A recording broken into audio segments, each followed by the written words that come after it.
श्री गणेशाय नमः। ओम गम गणपते नमः। श्री हरि संक्षिप्त ब्रह्म वैवर्त पुराण प्रकृति खंड। दुर्गा जी का दुर्ग नाशन स्तोत्र तथा प्रकृति कवच या ब्रह्मांड मोहन कवच एवं उसका महात्म्य। नारद जी ने कहा, मुनि श्रेष्ठ, मैंने सब कुछ सुन लिया। अवश्य ही सब कुछ भी सुनना शेष अवश्य ही अब कुछ भी सुनना शेष नहीं रहा। केवल प्रकृति देवी के स्तोत्र और कवच का मुझसे वर्णन कीजिए। श्री नारायण बोले, नारद, सबसे पहले गोलोक में परमात्मा श्री कृष्ण ने वसंत ऋतु में रास मंडल के भीतर प्रसन्नता पूर्वक देवी की पूजा करके उनकी स्तुति की। दूसरी बार मधु और केटब के साथ युद्ध के अवसर पर भगवान विष्णु ने देवी का सत्वन किया। तीसरी बार वही प्राण संकट का अवसर आया जान ब्रह्मा जी ने दुर्गा देवी की स्तुति की थी। मुने, चौथी बार त्रिपुरारी शिव ने त्रिपुरों के साथ अत्यंत घोर तर युद्ध का अवसर आने पर भक्ति भाव से देवी का सत्वन किया था। और पांचवी बार व्रतासुर वध के समय घोर प्राण संकट की बेला में संपूर्ण देवताओं सहित इंद्र ने दुर्गा देवी की स्तुति की थी। तब से मुनिन्द्रों, मनुओं और सुरथ आदि मनुष्यों के प्रत्येक कल्प में परात्परा परमेश्वरी का सत्वन एवं पूजन करना आरंभ किया। ब्राह्मण, अब तुम देवी का स्तोत्र सुनो, जो संपूर्ण विघ्नों का नाश करने वाला सुखदायक मोक्षदायक सार वस्तु तथा भवसागर से पार होने का साधन है। श्री कृष्ण वाच। श्री कृष्ण बोले, देवी, तुम्ही सबकी जननी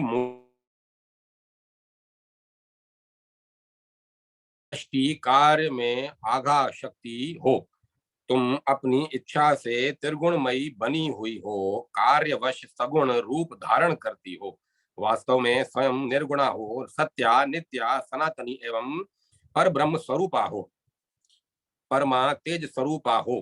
भक्तों पर कृपा करने के लिए दिव्य शरीर धारण करती हो। तुम सर्व स्वरूपा, सर्वेशा, सर्वाधारा, परात्परा, सर्व बीज स्वरूपा, सर्व पूज्या, निराश्रा, सर्वज्ञा, सर्वतो भद्रा, सब ओर से मंगलमयी, सर्व मंगल मंगला, सर्व बुद्धि स्वरूपा, सर्व शक्ति रूपिणी, सर्व ज्ञान प्रदा देवी, सब कुछ जानने वाली और सबको उत्पन्न करने वाली हो।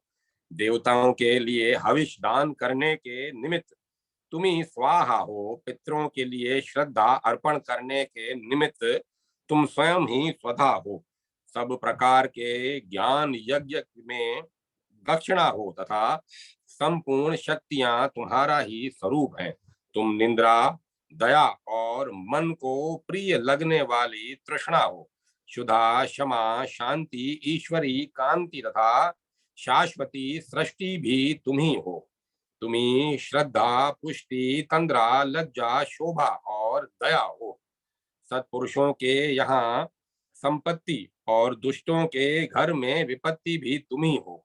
तुम्ही पुण्यवानों के लिए प्रीति रूप हो, पापियों के लिए कलह का अंकुर हो तथा समस्त जीवों की शक्ति भी सदा तुम्ही हो। देवताओं को उनका पद प्रदान करने वाली तुम्ही हो। धाता ब्रह्मा का भी धारण पोषण करने वाली दयामयी धात्री तुम्ही हो। संपूर्ण देवताओं के हित के लिए तुम योग निद्रा हो। योग तुम्हारा स्वरूप है। तुम योगियों को योग प्रदान करने वाली हो। सिद्धों की सिद्धि भी तुम ही हो। तुम सिद्धिदायिनी और सिद्ध योगिनी हो। ब्राह्मणी, महेश्वरी, विष्णु, माया, वैष्णवी तथा भद्रदायिनी भद्रकाली भी तुम ही हो। तुम ही समस्त लोकों के लिए भय उत्पन्न करती हो। गांव गांव में ग्राम देवी और घर घर में गृह देवी भी तुम ही हो। तुम ही सत्पुरुषों की कीर्ति और प्रतिष्ठा हो। दुष्टों की होने वाली सदा निंदा भी तुम्हारा ही स्वरूप है।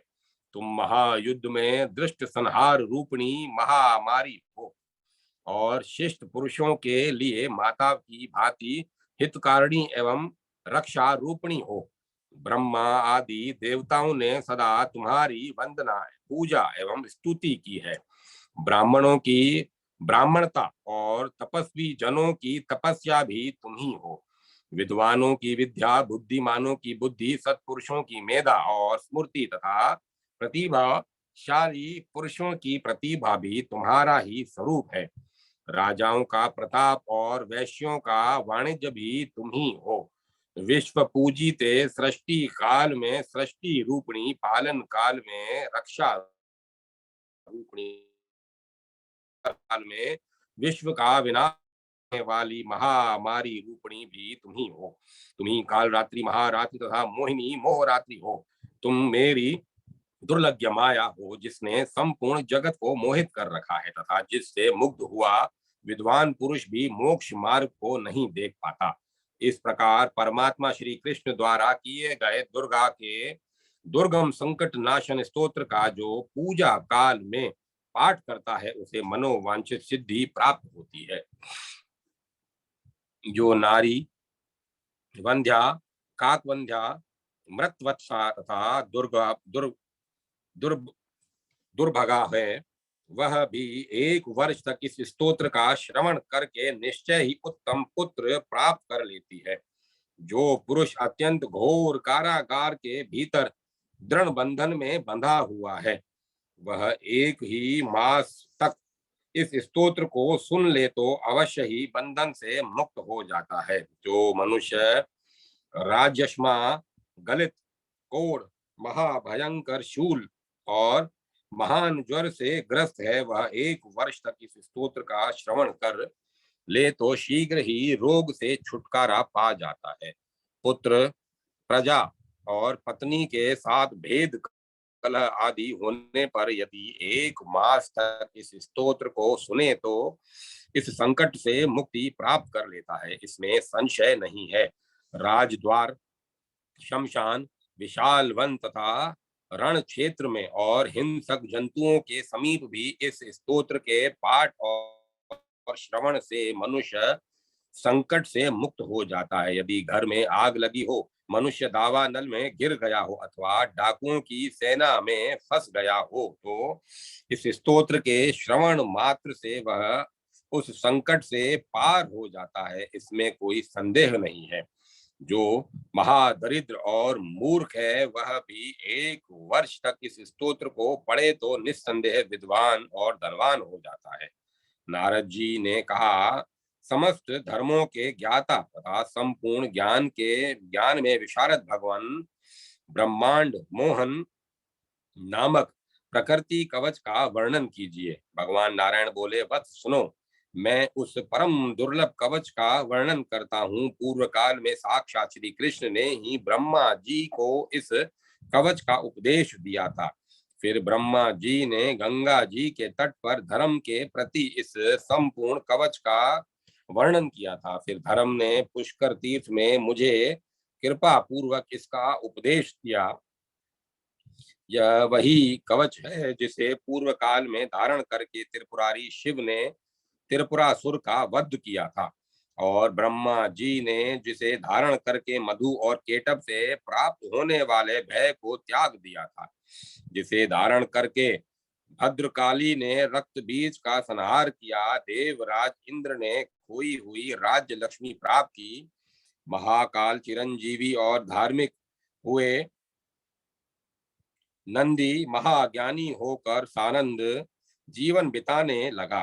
परशुराम जी शत्रुओं को भय देने वाले महान योद्धा बन गए तथा जिसे धारण करके ज्ञानी शिरोमणि दुर्वासा भगवान शिव के तुल्य हो गए।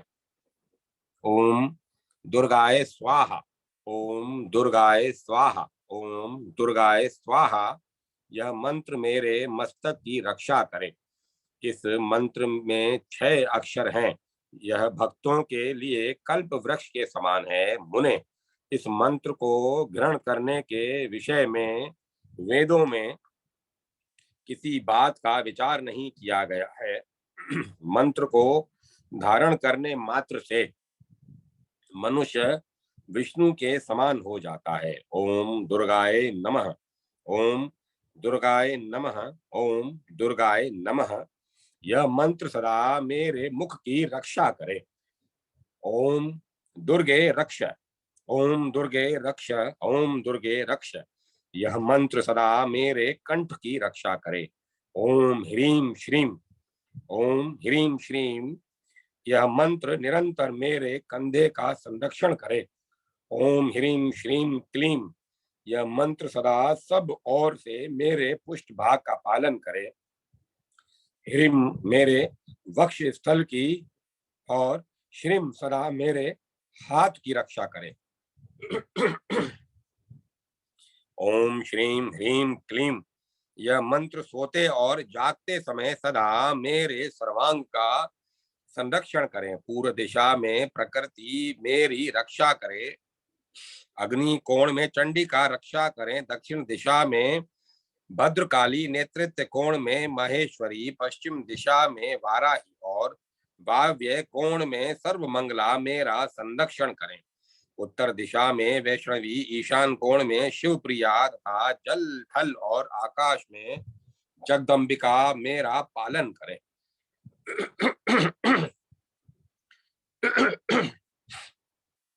वत्स, यह परम दुर्लभ कवच मैंने तुमसे कहा है।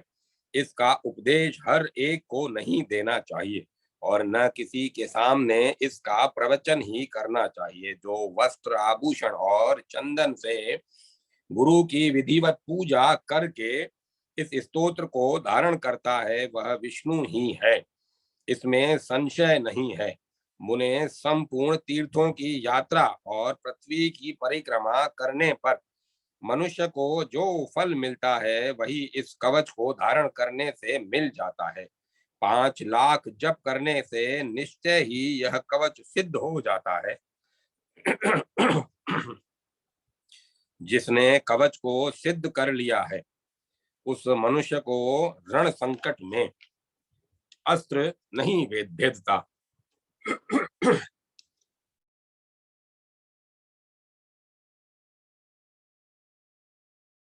प्रवेश कर सकता है, वहां उसकी मृत्यु नहीं होती। वह संपूर्ण सिद्धों का ईश्वर एवं जीवन मुक्त हो जाता है। जिसको यह कवच सिद्ध हो गया है वह निश्चय ही भगवान विष्णु के समान हो जाता है। मुने, इस प्रकार प्रकृति खंड का वर्णन किया गया जो अमृत की खांड से भी अधिक मधुर है, जिन्हें मूल प्रकृति कहते हैं तथा जिनके पुत्र गणेश हैं, उन देवी पार्वती ने श्री कृष्ण का व्रत करने करके ही गणपति जैसा पुत्र प्राप्त किया था। साक्षात भगवान श्री कृष्ण अपने अंश से गणेश हुए थे। यह प्रकृति खंड सुनने में सुखद और सुधा के समान मधुर है। इसे सुनकर वक्ता को दही अन्न भोजन करावें और उसे स्वर्ण दान दें। बछड़ा सहित सुंदर गौ का भक्ति पूर्वक दान करें। मुने, वाचक को वस्त्र, आभूषण तथा रत्न देकर संतुष्ट करें। पुष्प, आभूषण, वस्त्र तथा नाना प्रकार के उपहार ले भक्ति और श्रद्धा के साथ पुस्तक की पूजा करें। जो ऐसा करके कथा सुनता है उस पर भगवान विष्णु प्रसन्न होते हैं। इस उसके पुत्र पौत्र आदि की वृद्धि होती है। वह भगवान की कृपा से यशस्वी होता है। इसमें उसके घर में लक्ष्मी निवास करती है और अंत में वह गोलोक को प्राप्त होता है। उसे श्री कृष्ण का दास्य भाव सुलभ होता है तथा भगवान श्री कृष्ण में उसकी अविचल भक्ति हो जाती है। अध्याय 66 67 समाप्त। प्रकृति खंड संपूर्ण। गणपति खंड। नारद जी की नारायण से गणेश चरित्र के विषय में जिज्ञासा। नारायण द्वारा शिव पार्वती के विवाह तथा स्कंद की उत्पत्ति का वर्णन। पार्वती की महादेव जी से पुत्र उत्पत्ति के लिए प्रार्थना। शिव जी का उन्हें पुण्य व्रत के लिए प्रेरित करना। नारायणम नमस्कृत्य नरम चैव नरोत्तमं देवीं सरस्वतीं व्यासं ततो जय मुदीर।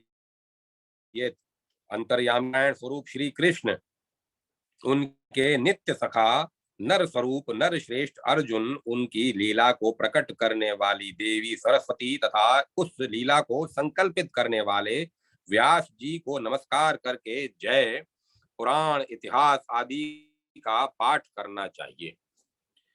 नारद जी ने पूछा, भगवान जो सर्वोत्कृष्ट मूढ़ों के लिए ज्ञान की वृद्धि करने वाला तथा अमृत का उत्तम सागर है, उस अभिषिप्त प्रकृति खंड को तो मैंने सुन लिया। अब मैं गणपति खंड को, जो मनुष्यों के संपूर्ण मंगलों का भी मंगल स्वरूप तथा गणेश जी के जन्म वृतांत से परिपूर्ण है, सुनना चाहता हूँ।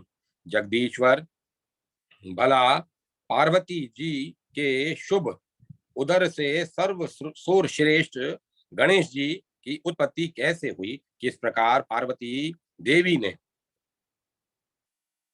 कोई ऐसे पुत्र को प्राप्त किया? गणेश जी किस देवता के अंश से उत्पन्न हुए हैं? उन्हें जन्म क्यों लेना पड़ा? ये अयोनिज थे अथवा किसी योनि से उत्पन्न हुए थे? उनका ब्रह्म तेज कैसा था? उनमें कितना पराक्रम था? उनकी तपस्या कैसी थी? वे कितने ज्ञानी थे तथा उनका यश कितना निर्मल था? जगदीश्वर नारायण, शंभु और ब्रह्मा के रहते हुए संपूर्ण विश्व में उनकी अग्र पूजा क्यों होती है? वे हाथी के मुख वाले एक दंत तथा विशाल तोंद वाले कैसे हो गए? महाभाग पुराणों में उनके रहस्य में जन्म वृतांत का वर्णन किया गया है। आप उस परम मनोहर तथा अत्यंत विस्तृत चरित्र को पूर्ण रूप से वर्णन कीजिए, क्योंकि उसे सुनने के लिए मुझे परम कौतूहल हो रहा है। श्री नारायण ने कहा, नारद, मैं उस परम अद्भुत रहस्य का वर्णन करता हूँ, सुनो। वह पाप संताप का हरण करने वाला, संपूर्ण विघ्नों का विनाशक, समस्त मंगलों का दाता, सार रूप, निखिल श्रुतियों के लिए मनोहर, सुखप्रद, मोक्ष का बीज तथा पापों का मूल्योच्छेद करने वाला है। दैत्यों द्वारा पीड़ित हुए देवताओं की तेज राशि से उत्पन्न हुए देवी के दैत्य समुदाय का संहार कर डाला। दैत्यों द्वारा पीड़ित हुए देवताओं की तेजो राशि से उत्पन्न हुई देवी ने दैत्य समुदाय का संहार कर डाला। तत्पश्चात वे दक्ष की कन्या होकर प्रकट हुई। उस समय उन देवी का नाम सती था। उन्होंने अपने स्वामी शिव जी की निंदा होने के कारण योग धारणा द्वारा अपने शरीर का परित्याग कर दिया और फिर शेल राज की प्रिय पत्नी मैना के पेट से जन्म लिया।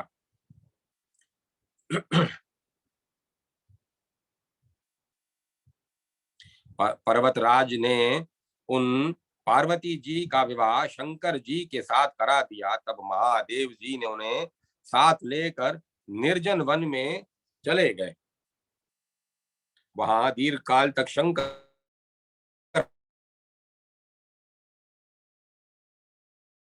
जब देवताओं ने आकर विहार से विरत होने के लिए उनसे प्रार्थना की, तब भगवान शंकर विरत हो गए।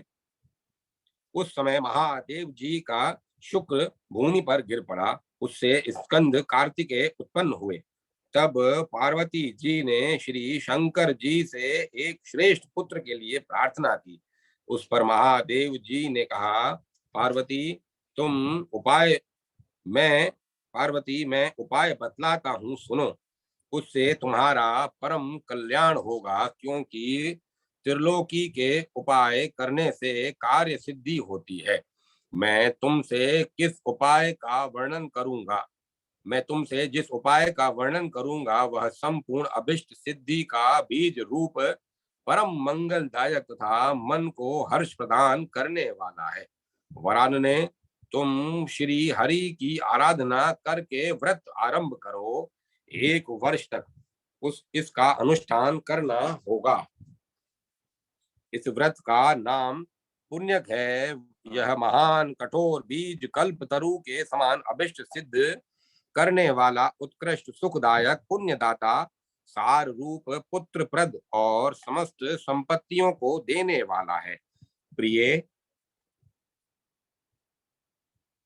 जैसे नदियों में गंगा, देवताओं में श्री हरि, वैष्णवों में मैं शिव, देवियों में तुम, वर्णों में ब्राह्मण ब्राह्मण, तीर्थों में पुष्कर, पुष्पों में पारिजात, पत्रों में तुलसी दल, पुण्य प्रदान करने वालों में एकादशी तीर्थ, वारों में पुण्यप्रद रविवार, मासों में मार्ग शीर्ष, ऋतुओं में वसंत, वत्सरों में संवत्सर, युगों में कृत युग, पूजनियों में विद्या पढ़ाने वाले गुरु, गुरुजनों में माता, आमत आप्तजनों में साध्वी पत्नी, विश्वस्तों विश्वस्तों में मन, धनों में रत्न, प्रियजनों में पति, बंधु जनों में पुत्र, वृक्षों में कल्पतरु, फलों में आम का फल, विश्रों वर्षों में भारतवर्ष, वनों में वृंदावन, स्त्रियों में शतरूपा, पुरियों में काशी, तेजस्वियों में सूर्य, सुखदाताओं में चंद्रमा, रूपवानों में कामदेव, शास्त्रों में वेद, सिद्धों में कपिल मुनि, वानरों में हनुमान, क्षेत्रों में ब्राह्मण का मुख, यश प्रदान करने वालों में विद्या तथा मनोहारिणी कविता, व्यापक वस्तुओं में आकाश, शरीर के अंगों में नेत्र, विभुओं में हरि कथा, सुखों में हरि स्मरण, स्पर्शों में पुत्र का स्पर्श, हिंसकों में दुष्ट, पापों में असत्य भाषण, पापियों में पुंसचली स्त्री, पुण्यों में सत्य भाषण, तपस्याओं में श्री हरि की सेवा, गव्य पदार्थों में घृत, तपस्वियों में ब्रह्मा, भक्ष्य वस्तुओं में अमृत, अन्नों में दान धान, पवित्र करने वालों में जल, शुद्ध पदार्थों में अग्नि, तेजस वस्तुओं में स्वर्ण, मीठे पदार्थों में प्रिय भाषण, पक्षियों में गरुड़, हाथियों में इंद्र का वाहन ऐरावत, योगियों में कुमार सनत कुमार आदि, देव ऋषियों में नारद, गंधर्वों में बुद्धिमानों में बृहस्पति, श्रेष्ठ कवियों में शुक्राचार्य, काव्यों में पुराण, सोतों में समुद्र, क्षमाशीलों में पृथ्वी, लाभों में मुक्ति, संपत्तियों में हरि भक्ति, पवित्रों में वैष्णव, वर्णों में ओमकार, मंत्रों में विष्णु मंत्र, बीजों में प्रकृति, विद्वानों में वाणी, छंदों में गायत्री छंद, यक्षों में कुबेर, सर्पों में वासुकी नाग, पर्वतों में तुम्हारी पिता हिमवान, गौओं में सुरभि, वेदों में साम वेद, तृणों में कुश, सुखप्रदों में लक्ष्मी, शीघ्रगामियों में मन, अक्षरों में आकार, हितेशियों में पिता, यंत्रों में शालग्राम शिला, पशु अस्थियों में विष्णु पंजर, चौपायों में सिंह, जीवधारियों में मनुष्य, इंद्रियों में मन, रोगों में मंदाग्नि, बलवानों में शक्ति, शक्तिमानों में अहंकार, स्थलों में महाविराट, सूक्ष्मों में परमाणु, अदिति पुत्रों में इंद्र, दैत्यों में बलि, साधुओं में प्रहलाद, दानियों में दधीची, अस्त्रों में ब्रह्मास्त्र, चक्रों में सुदर्शन चक्र, मनुष्यों में राजा रामचंद्र और धनुर्धारियों में लक्ष्मण श्रेष्ठ हैं। तथा जैसे श्री कृष्ण सर्वाधार समस्त जीवों द्वारा सेवित सबके बीज स्वरूप सर्वाभिष्ट प्रदाता और संपूर्ण वस्तुओं के सार रूप है, उसी प्रकार यह पुण्य व्रत संपूर्ण व्रतों में श्रेष्ठ है। इसीलिए महाभागे तुम इस व्रत का अनुष्ठान करो। यह तीनों लोकों में दुर्लभ है। इस व्रत के पालन से ही तुम्हें संपूर्ण वस्तुओं का सार रूप पुत्र प्राप्त होगा। इस व्रत के द्वारा संपूर्ण प्राणियों के मनोरथ सिद्ध करने वाले श्री कृष्ण की आराधना की जाती है, जिनके सेवन से मनुष्य अपने करोड़ों पितरों के साथ मुक्त हो जाता है।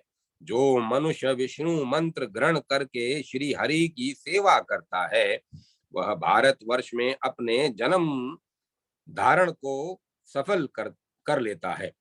वह अपने पूर्वजों का उद्धार करके निश्चय ही वैकुंठ में जाता है और श्री कृष्ण का पार्षद होकर सुखपूर्वक आनंद का उपभोग करता है। वह भक्त अपने भाई बंधु बांधव भृत्य संगी साथी तथा अपनी स्त्री का उद्धार करके श्री हरि के परम पद को प्राप्त हो जाता है। इसीलिए गिरिजे, तुम इस परम दुर्लभ विष्णु मंत्र को ग्रहण करो और इस व्रत काल में इसी मंत्र का जप करो, क्योंकि यह पितरों की मुक्ति का कारण है। यूं कहकर भगवान शंकर गिरिजा के साथ तुरंत ही गंगा तट पर गए और उन्होंने प्रसन्नता पूर्वक कवच तथा स्तोत्र सहित मनोहर विष्णु मंत्र पार्वती जी को बतलाया। मुने तत्पश्चात उन्होंने पार्वती जी से पूजा की विधि एवं नियमों का भी वर्णन किया। अध्याय 1, 2 और 3 समाप्त। शिव द्वारा पार्वती से पुण्यक व्रत की सामग्री, विधि तथा फल का वर्णन। श्री नारायण कहते हैं, नारद, पुण्यक व्रत का विधान सुनकर पार्वती जी का मन प्रसन्न हो गया। तत्पश्चात उन्होंने व्रत की संपूर्ण विधि के विषय में प्रश्न करना आरंभ किया। पार्वती जी बोली, नाथ, आप वेद वेताओं में श्रेष्ठ, करुणा में के सागर तथा परात्पर हैं। दीन बंधो, इस व्रत का सारा विधान मुझे बतलाइए। प्रभु, कौन कौन से द्रव्य और फल इस व्रत में उपयोगी होते हैं? इसका समय क्या है? किस नियम का पालन करना पड़ता है? इसमें आहार का क्या विधान है और इसका क्या फल होता है? यह सब मुझे विनम्र सेविका से वर्णन कीजिए। यह सब मुझे विनम्र सेविका से वर्णन कीजिए। साथ ही एक उत्तम पुरोहित पुष्प एकत्रित करने के लिए ब्राह्मण और सामग्री जुटाने के लिए भृत्यों को भी नियुक्त कर दीजिए। इनके अतिरिक्त और भी जो व्रतोपयोगी वस्तुएं हैं जिन्हें मैं नहीं जानता हूं, वह सब भी एकत्र करा दीजिए, क्योंकि स्त्रियों के लिए स्वामी ही सब कुछ प्रदान करने वाला होता है। स्त्रियों की 3 अवस्थाएं होती हैं, कौमार, युवा और वृद्ध। कौमार अवस्था में पिता, युवा अवस्था में पति और वृद्धा अवस्था में पुत्र सब तरह से पालन करने वाले होते हैं। प्राणनाथ, आप तो सर्वात्मा, ऐश्वर्यशाली, सर्व साक्षी और सर्वज्ञ हैं। अतः अपने आत्मा की निवृत्ति का कारणभूत एक श्रेष्ठ पुत्र मुझे प्रदान कीजिए। भगवन, यह तो मैंने अपनी जानकारी के अनुरूप आप जैसे महात्मा से निवेदन किया है। आप तो सबके आंतरिक अभिप्राय से के ज्ञाता और परम ज्ञानी हैं। भला मैं आपको क्या समझा सकती हूँ? यूं कहकर पार्वती जी ने प्रेम पूर्वक अपने पति देव के चरणों में माथा टेक दिया। तब कृपा सिंधु भगवान शिव कहने को उदत हुए। श्री महादेव जी ने कहा, देवी, तुम इस व्रत की विधि, नियम, फल और व्रतोपयोगी द्रव्यों तथा फलों का मैं इस व्रत की विधि, नियम, फल और व्रतोपयोगी द्रव्यों तथा फलों का वर्णन करता हूँ, सुनो।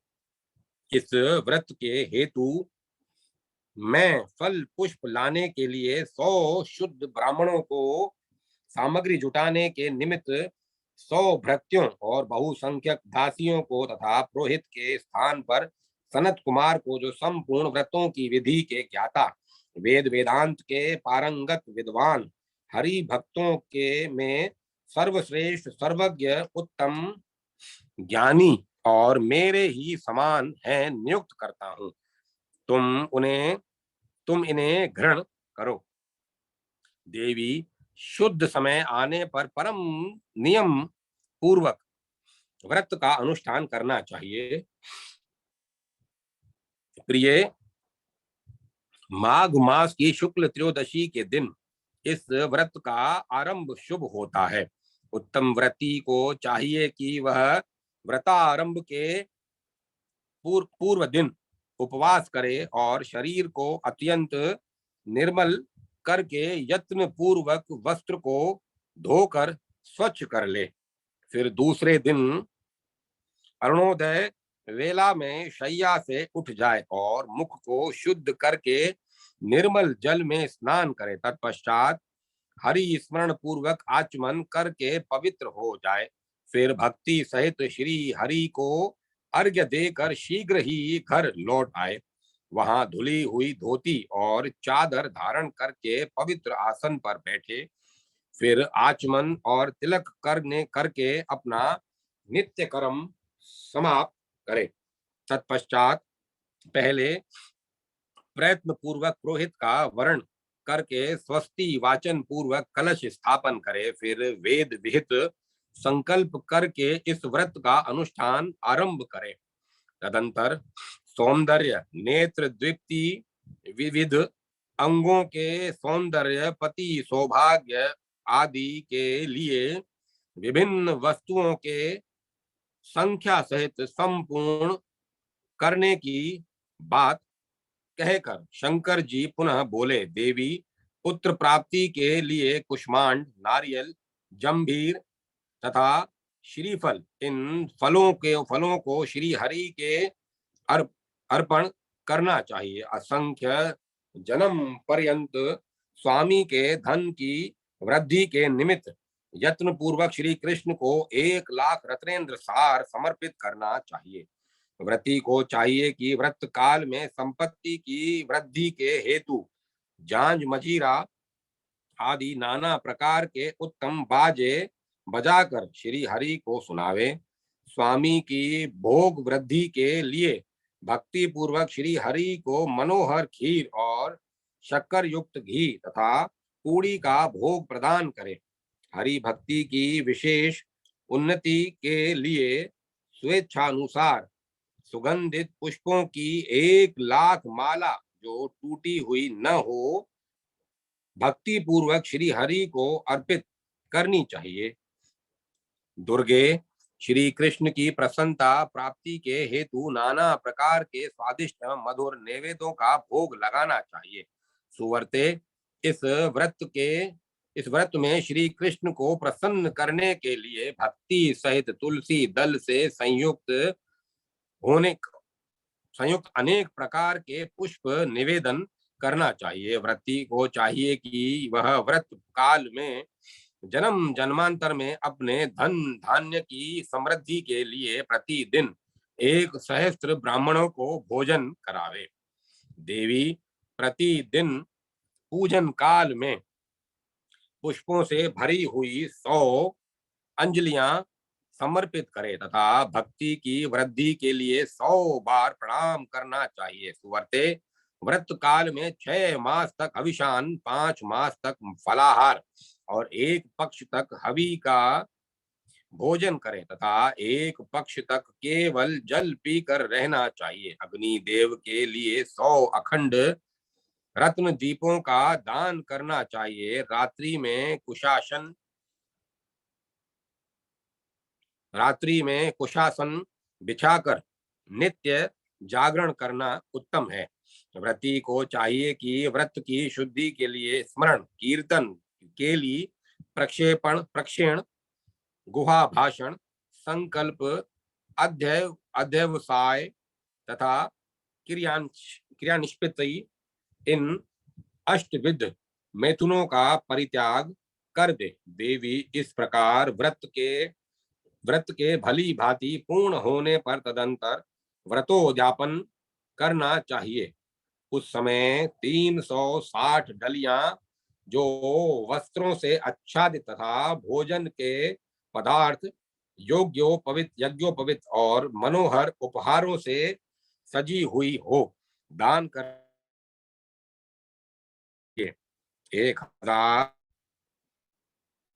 1360 ब्राह्मणों को भोजन तथा 1360 तिल की आहुतियां देने का विधान है। फिर व्रत समाप्त हो जाने पर विधि पूर्वक 1360 स्वर्ण मुद्राओं की दक्षिणा देनी चाहिए। इसके अतिरिक्त व्रत समाप्ति के दिन दूसरी दक्षिणा भी बतलाऊंगा। देवी इस व्रत का फल यही है कि श्री हरि में भक्ति दृढ़ हो जाती है। श्री हरि के सदस्य तीनों भुवनों में विख्यात पुत्र उत्पन्न होता है और सौंदर्य, पति, सौभाग्य, ऐश्वर्य और अतुल धन की प्राप्ति होती है। माहेश्वरी, यह व्रत प्रत्येक जन्म में समस्त वांछित सिद्धियों का बीज है, जिसका मैंने इस प्रकार वर्णन किया है। अतः देवी तुम भी इस व्रत का अनुष्ठान करो, साध्वी तुम्हें पुत्र उत्पन्न होगा। यूं कहकर शिव जी चुप हो गए। अध्याय 4 समाप्त। पुण्यक व्रत की महात्म्य कथा का कथन। श्री नारायण कहते हैं, नारद, इस प्रकार व्रत के विधान को सुनकर दुर्गा का मन प्रसन्नता से खिल उठा। तत्पश्चात उन्होंने अपने स्वामी शिव जी से दिव्य एवं शुभकारिणी व्रत कथा के विषय में जिज्ञासा प्रकट की। श्री पार्वती जी ने पूछा, नाथ, यह व्रत तथा इसका फल और विधान बड़ा ही अद्भुत है। भला किसने इस व्रत को प्रकाशित किया है? इसकी श्रेष्ठ कथा का वर्णन कीजिए। अथ व्रत महात्म्य कथा। श्री महादेव जी बोले, प्रिय, मनु की पत्नी शत्रुपा जो पुत्र के दुख से दुखी थी, ब्रह्मलोक में आकर ब्रह्मा जी से बोली। शत्रुपा ने कहा, ब्राह्मण, आप जगत का धारण पोषण करने वाले तथा सृष्टि के कारणों के भी कारण है। अतः आप मुझे यह बतलाने की कृपा कीजिए कि किस उपाय से वंध्या को पुत्र उत्पन्न हो सकता है, क्योंकि ब्राह्मण उसका जन्म, ऐश्वर्य और धन सब कुछ निष्फल ही होता है। पुत्रवानों के घर में पुत्र के बिना अन्य किसी वस्तु की शोभा नहीं होती। तपस्या और दान से उत्पन्न हुआ पुण्य जन्मांतर से में सुखदायक होता है, परंतु पुत्र पिता को इसी जन्म में सुख, मोक्ष और हर्ष प्रदान करता है। निश्चय ही पुत्र पूत नामक नरक से रक्षा करने का हेतु होता है। ब्राह्मण, आप पुत्र ताप से संतप्त हुई मुझ अबला को पुत्र प्राप्ति का उपाय बतला दें, तभी कल्याण है, अन्यथा मैं पति के साथ वन में चली जाऊंगी। आप प्रजा को धारण करने वाली पृथ्वी, धन, ऐश्वर्य और राज्य आदि ग्रहण कीजिए, क्योंकि तात हम दोनों पुत्रहीनों को पुत्र के बिना इन सब से क्या प्रयोजन है। साक्षात ब्रह्मा जी से यूं कहकर शत्रुपा फूट फूट कर रुदन करने लगी। तब उसकी ओर देखकर कृपालु ब्रह्मा जी ने कहा। ब्रह्मा जी बोले, वत्से, जो समस्त ऐश्वर्य आदि का कारण रूप संपूर्ण मनोरथों का दाता तथा शुभ कारक है, उस सुखदायक पुत्र प्राप्ति के उपाय का वर्णन करता हूँ, सुनो।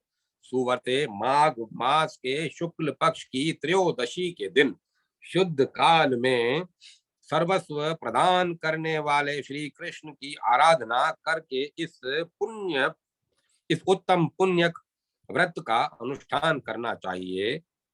कणव शाखा में इस व्रत का वर्णन किया गया है। इसे पूरे वर्ष भर तक करना चाहिए। यह सारी अभिष्ट सिद्धियों का प्रदाता तथा संपूर्ण विघ्नों का विनाशक है। व्रत काल में वेदोक्त द्रव्यों का दान करना चाहिए। शुभे, तुम भी इस व्रत का अनुष्ठान करके विष्णु के समान पराक्रमी पुत्र प्राप्त करो। ब्रह्मा जी का कथन सुनकर शत्रुपा ने इस उत्तम व्रत का अनुष्ठान किया, जिससे उन्हें प्रिय व्रत और उत्तानपाद नामक दो मनोहर पुत्र प्राप्त हुए।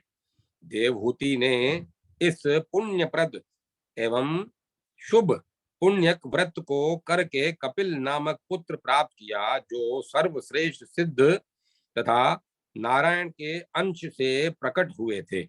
शुभ लक्षणा अरुंधति ने इस व्रत को करके शक्ति को पुत्र रूप में पाया।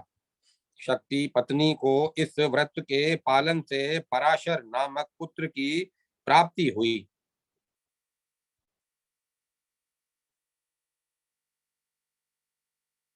अदिति ने इस व्रत का अनुष्ठान करके वामन नामक पुत्र प्राप्त किया। ऐश्वर्यशालिनी शची ने इस व्रत को करके जयंत नामक पुत्र को जन्म दिया। इस व्रत के करने से उत्तानपाद की पत्नी ने ध्रुव को और कुबेर की भार्या ने नल कुबर को पुत्र रूप में प्राप्त किया।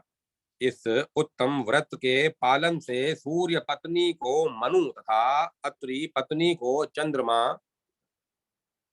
पुत्र रूप में मिले। अंगिरा की पत्नी ने भी इस उत्तम व्रत का अनुष्ठान किया था, जिसके प्रभाव से उनके पुत्र बृहस्पति हुए, जो देवताओं के आचार्य कहलाते हैं।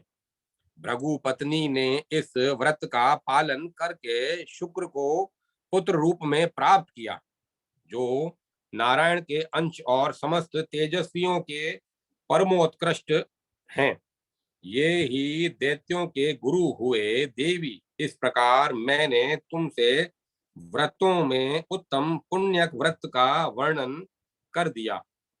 कल्याणमयी गिरिराज नंदिनी, तुम भी इस व्रत को करो। शुभे, यह व्रत राजेंद्र पत्नियों के लिए सुख साध्य है,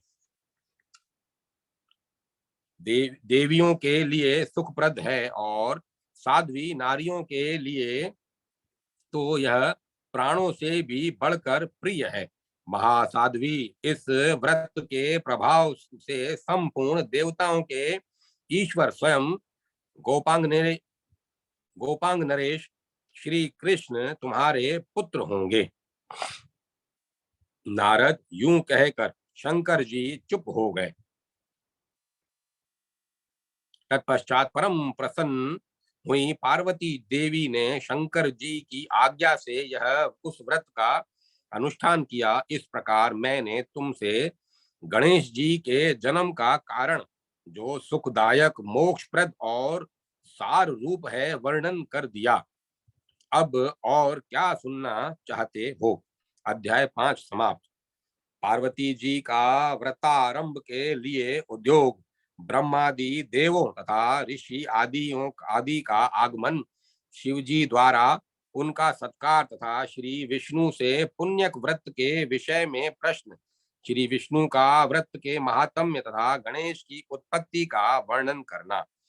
नारद जी ने पूछा, मुनि श्रेष्ठ, पार्वती जी ने पति की आज्ञा से किस प्रकार उस शुभदायक व्रत का पालन किया, वह मुझे बतलाइए।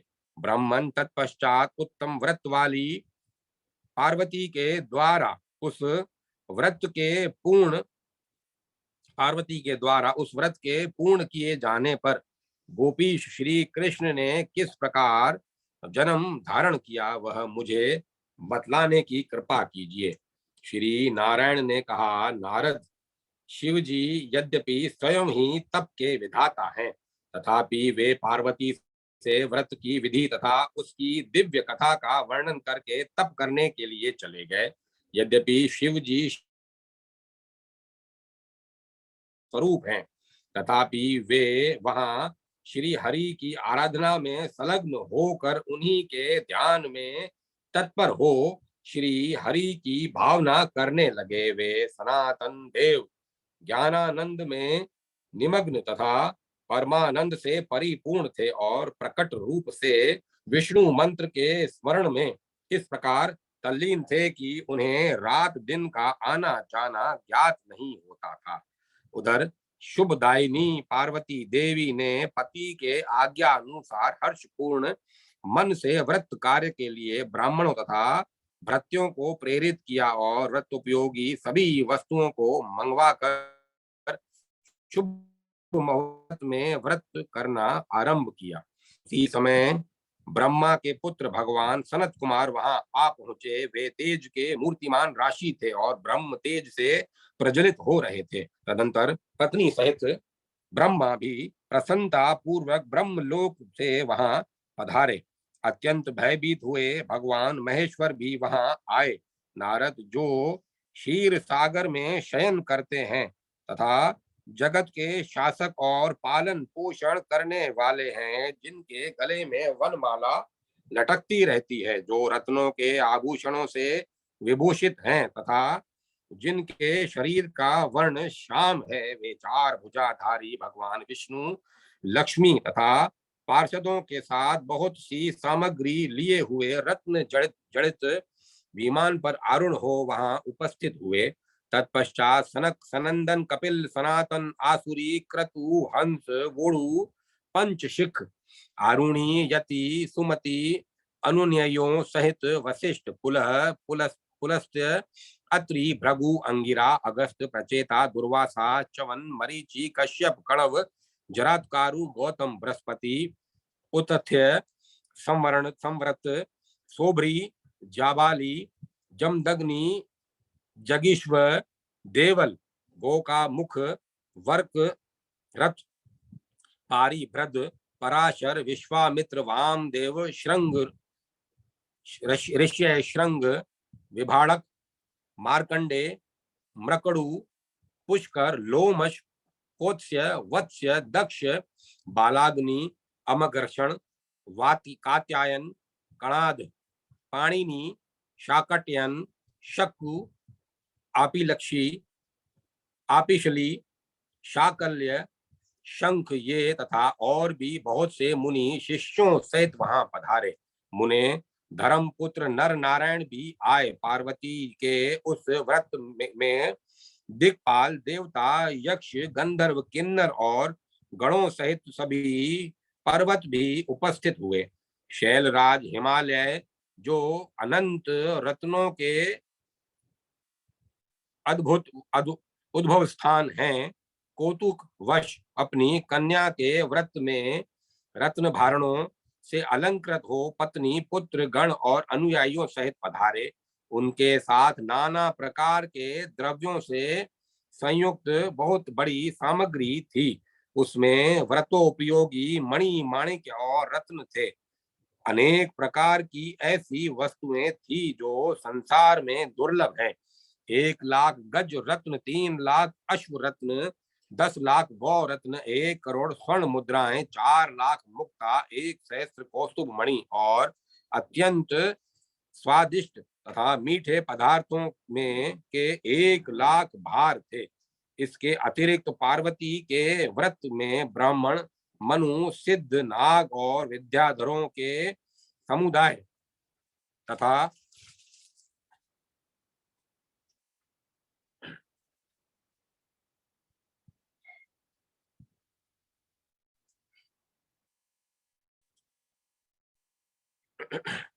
तथा सन्यासी भिक्षुक और बंदीगण भी आए। उस समय कैलाश पर्वत के राजमार्गों पर चंदन का छिड़काव किया गया था। पद्मराग मणि के बने हुए शिव मंदिरों में आम के पल्लवों की बंधावरें बंधी थी। कदली के खंभे उसकी शोभा बढ़ा रहे थे। वह धूप धान्य पत्ते खिल फल और पुष्पों से सुसज्जित था। उपस्थित सारा जन समुदाय आनंद पूर्वक उसे निहार रहा था। सारे कैलाशवासी परमानंद में निमग्न थे। तदंतर शंकर जी ने अतिथियों को ऊंचे ऊंचे सिंहासनों पर बैठाकर उनका आदर सत्कार किया। पार्वती ने उस व्रत के इंद्र दानाध्यक्ष दाना अध्यक्ष कुबेर कोषाध्यक्ष इस व्रत में इंद्र दानाध्यक्ष कुबेर को सूर्य आदेश देने वाले और वरुण परोसने के काम पर नियुक्त थे। उस समय दही दूध घृत गुड़ गुण चीनी तेल और मधु आदि की लाखों नदियां बहने लगी थी। उसी प्रकार गेहूं चावल जौ और चिवरे आदि के पहाड़ लग गए थे। महामुने पार्वती के व्रत में कैलाश पर्वत पर सोना चांदी मूंगा और मणियों के पर्वत सरीखे ढेर लगे हुए थे। लक्ष्मी ने भोजन तैयार किया था जिसमें परम मनोहर खीर पूड़ी अघनी का चावल और घृत से बने हुए अनेक विध व्यंजन थे। देव ऋषि गणों के साथ स्वयं नारायण ने भोजन किया। उस समय 1,00,000 ब्राह्मण परोसने का काम कर रहे थे। भोजन कर लेने के पश्चात जब वे रत्न सिंहासनों पर विराजमान हुए तब परम चतुर लाखों ब्राह्मणों ने उन्हें कपूर आदि से सुवासित पान के बीड़े समर्पित किए। ब्राह्मण देव ऋषियों से भरी हुई उस सभा में जब क्षीर सागर शाही भगवान विष्णु रत्न सिंहासन पर आसीन थे, प्रसन्न मुख वाले पार्षद उन पर श्वेत चवर डुला रहे थे। ऋषि सिद्ध और तथा देवगण उनकी स्तुति कर रहे थे। वे गंधर्वों के मनोहर गीत सुन रहे थे। उसी समय ब्रह्मा की प्रेरणा से शंकर जी ने हाथ जोड़कर भक्ति पूर्वक उन ब्रह्मोष से अपने अभिष्ट कर्तव्य व्रत के विषय में प्रश्न किया। श्री महादेव जी ने पूछा, प्रभु आप श्रीनिवास तप स्वरूप तपस्याओं और कर्मों के फलदाता सबके द्वारा पूजित संपूर्ण व्रतों जप यज्ञों और पूजनों में के बीज रूप से वांछा कल्प तरु और पापों का हरण करने वाले हैं। नाथ मेरी एक प्रार्थना सुनिए। ब्राह्मण पुत्र शोक से पीड़ित हुई पार्वती का हृदय दुखी हो गया, अतः वह पुत्र को कामनाओं से परमोत्तम पुण्य व्रत करना चाहती है। पुत्र की कामना से परमोत्तम व्रत पुण्य व्रत करना चाहती हैं। वह व्रत सुवर्ता व्रत के फल स्वरूप है। उत्तम पुत्र और पति सौभाग्य की याचना कर रही है। उनके बिना उन्हें संतोष नहीं है। प्राचीन काल में इस मानिनी ने अपने पिता के यज्ञ में मेरी निंदा होने के कारण अपने शरीर का त्याग कर दिया था और अब पुनः हिमालय के घर में जन्म धारण किया है। यह सारा वृतांत तो आप जानते ही हैं। आप सर्वज्ञों को मैं क्या बतलाऊं। तत्वज्ञ, इस विषय में आपकी क्या आज्ञा है।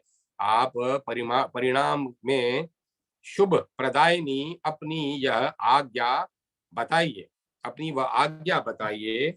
नाथ मैंने सब कुछ निवेदन कर दिया, अब जो कर्तव्य हो उसे बतलाने की कृपा कीजिए, क्योंकि परामर्श पूर्वक किया हुआ सारा कार्य परिणाम में सुखदायक होता है।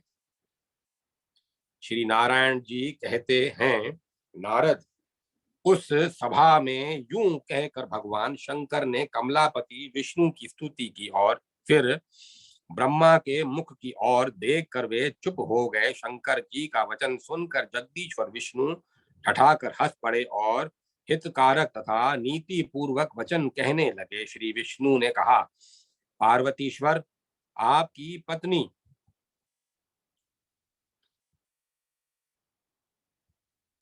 पत्नी सती संतान प्राप्ति के लिए जिस उत्तम पुण्यक व्रत को करना चाहती है, वह व्रतों का सार तत्व स्वामी सौभाग्य का बीज सबके द्वारा असाध्य दुराराध्य संपूर्ण अभिष्ट फल का दाता सुखदायक सुख का सार तथा मोक्षप्रद है, जो सबके आत्मा साक्षी स्वरूप ज्योति रूप सनातन आश्रय रहित निर्लिप्त उपाधिहीन निरामय भक्तों के प्राण स्वरूप भक्तों के ईश्वर भक्तों पर अनुग्रह करने वाले दूसरों के लिए दुराराध्य परंतु भक्तों के लिए सुसाध्य भक्ति के वशीभूत सर्वसिद्ध और कला रहित हैं। वे ये ब्रह्मा विष्णु और महेश्वर जिन पुरुष की कलाएं हैं, महान विराट जिनका एक अंश है, जो निर्लिप्त प्रकृति से परे अविनाशी निग्रह करता उग्र स्वरूप भक्तों के लिए मूर्तिमान अनुग्रह स्वरूप ग्रहों में उग्र ग्रह तथा ग्रहों का निग्रह करने वाले हैं। वे भगवान आपके बिना करोड़ों जन्मों में भी साध्य नहीं हो सकते। सूर्य शिव नारायणी माया कला आदि की दीर्घ काल तक उपासना करने के बाद मनुष्य भक्त संसर्ग की हेतु स्वरूपा कृष्ण भक्ति को पाता है।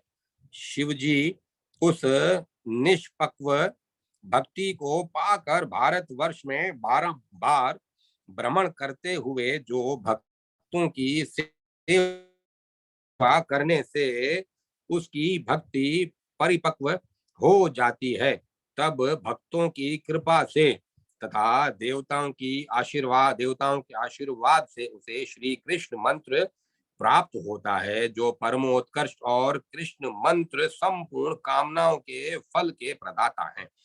चीर काल तक श्री कृष्ण की सेवा करने से भक्त श्री कृष्ण तुल्य हो जाता है। महाप्रलय के अवसर पर समस्त प्राणियों का विनाश हो जाता है, यह सर्वथा निश्चित है। परंतु जो कृष्ण भक्त है वे अविनाशी हैं, उन साधुओं का नाश नहीं होता। शिवजी श्री कृष्ण भक्त अत्यंत निश्चिंत होकर अविनाशी गोलोक में आनंद मनाते हैं। महेश्वर आप सबका संहार करने वाले हैं, परंतु कृष्ण भक्तों पर आपका वश नहीं चलता। उसी प्रकार माया सबको मोहग्रस्त कर लेती है, परंतु मेरी कृपा से वह भक्तों को नहीं मोह पाती। नारायणी माया समस्त प्राणियों की माता है, वह कृष्ण भक्ति का दान करने वाली है। वह नारायणी माया मूल प्रकृति अधीश्वरी कृष्ण प्रिया कृष्ण भक्ता कृष्ण तुल्या अविनाशिनी तेज स्वरूपा और स्वेच्छा अनुसार शरीर धारण करने वाली है। दैत्यों द्वारा सुर निग्रह के अवसर पर वह देवताओं के तेज से प्रकट हुई थी। उसने दैत्य समूहों का संहार करके दक्ष के अनेक जन्मों की तपस्या के फल स्वरूप भारतवर्ष में दक्ष पत्नी के गर्भ से जन्म लिया। फिर वह सती देवी जो सनातनी कृष्ण शक्ति है, पिता के यज्ञ में आपकी निंदा होने के कारण शरीर का त्याग करके गोलोक को चली गई। शंकर अब पूर्व काल में आप उनके रूप तथा गुण के आश्रय भूत परम सुंदर शरीर को लेकर भारतवर्ष में भ्रमण करते हुए दुखी हो गए थे। उस समय श्री शैल पर नंदी के किनारे मैंने आपको समझाया था। फिर उसी देवी ने शीघ्र ही शैल राज की पत्नी के गर्भ से जन्म लिया। शंकर उत्तम व्रत का आचरण करने वाली साध्वी शिवा पुण्यक नामक उत्तम व्रत का अनुष्ठान करे। इस व्रत के पालन से सहस्त्रों राजस्यु यज्ञ का पुण्य प्राप्त होता है। त्रिलोचन इस व्रत से मैं सहस्त्रों राजस्यु यज्ञों के समान धन का व्यय होता है। अतः यह व्रत सभी साध्वी महिलाओं द्वारा साध्य नहीं है। इस पुण्य व्रत के प्रभाव से स्वयं गोलोकनाथ श्री कृष्ण पार्वती के गर्भ से उत्पन्न होकर आपके पुत्र होंगे। वे कृपा निधि स्वयं समस्त देवगणों के ईश्वर हैं, इसीलिए त्रिलोकी में गणेश नाम से विख्यात होंगे, जिनके स्मरण मात्र से निश्चय ही गणेश के विघ्नों का जगत के विघ्नों का नाश हो जाता है। इस कारण उन विभो का नाम विघ्न निघ्ने हो गया, क्योंकि पुण्य व्रत में उन्हें नाना प्रकार के द्रव्य समर्पित किए जाते हैं, जिन्हें खाकर उनका उदर लंबा हो जाता है, अतः वे लंबोदर कहलाएंगे। शनि की दृष्टि पड़ने से सिर के कट जाने का पर पुनः हाथी का सिर जोड़ा जाएगा, इस कारण उन्हें गजानंद कहा जाएगा। परशुराम जी के फरसे से जब उनका एक दांत टूट जाएगा, तब ये अवश्य ही एक दंत नाम वाले होंगे। वे ऐश्वर्यशाली शिशु संपूर्ण देवगणों के, हम लोगों के तथा जगत के पूज्य होंगे। मेरे वरदान से उनकी सबसे पहले पूजा होगी। संपूर्ण देवों की पूजा के समय सबसे पहले उनकी पूजा करके मनुष्य विघ्नता पूर्वक निर्विघ्नता पूर्वक पूजा के फल को पा लेता है, अन्यथा उनकी उसकी पूजा व्यर्थ हो जाती है। मनुष्यों को चाहिए कि गणेश की मनुष्यों को चाहिए कि गणेश, सूर्य, विष्णु, शंभु, अग्नि और दुर्वासा सब की पहले इन सब की पहले पूजा करके तब अन्य देवता का पूजन करें। गणेश का पूजन करने पर जगत के विघ्न निर्मल हो जाते हैं। सूर्य की पूजा से निरोगता आती है। श्री विष्णु के पूजन से पवित्रता, मोक्ष, पाप नाश, यश और ऐश्वर्य की वृद्धि होती है। शंकर का पूजन तत्व ज्ञान के विषय में परम तृप्ति का बीज है। अग्नि का पूजन अपनी बुद्धि की शुद्धि का उत्पादक कहा गया है। ब्रह्मा द्वारा संस्कृत अग्नि की पूजा से मनुष्य अंत समय में ज्ञान मृत्यु को प्राप्त करता है, तथा शंकराग्नि ने के सेवन से दाता और भोक्ता होता है। दुर्गा की अर्चना हरि भक्ति प्रदान करने वाली तथा परम मंगलदायिनी होती है। उनकी पूजा के बिना अन्य की पूजा विपरीत हो जाता है। महादेव त्रिलोकी के लिए यही कर्म प्रत्येक कल्प में निश्चित है। ये देव निरंतर विद्यमान रहने वाले नित्य तथा सृष्टि परायण हैं। उनका आविर्भाव और तिरोभाव ईश्वर की इच्छा पर ही निर्भर है।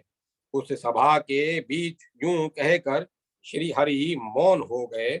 उस समय देवता, ब्राह्मण तथा पार्वती सहित शंकर परम प्रसन्न हुए। अध्याय 6 समाप्त। अब मैं कथा को विराम देता हूँ।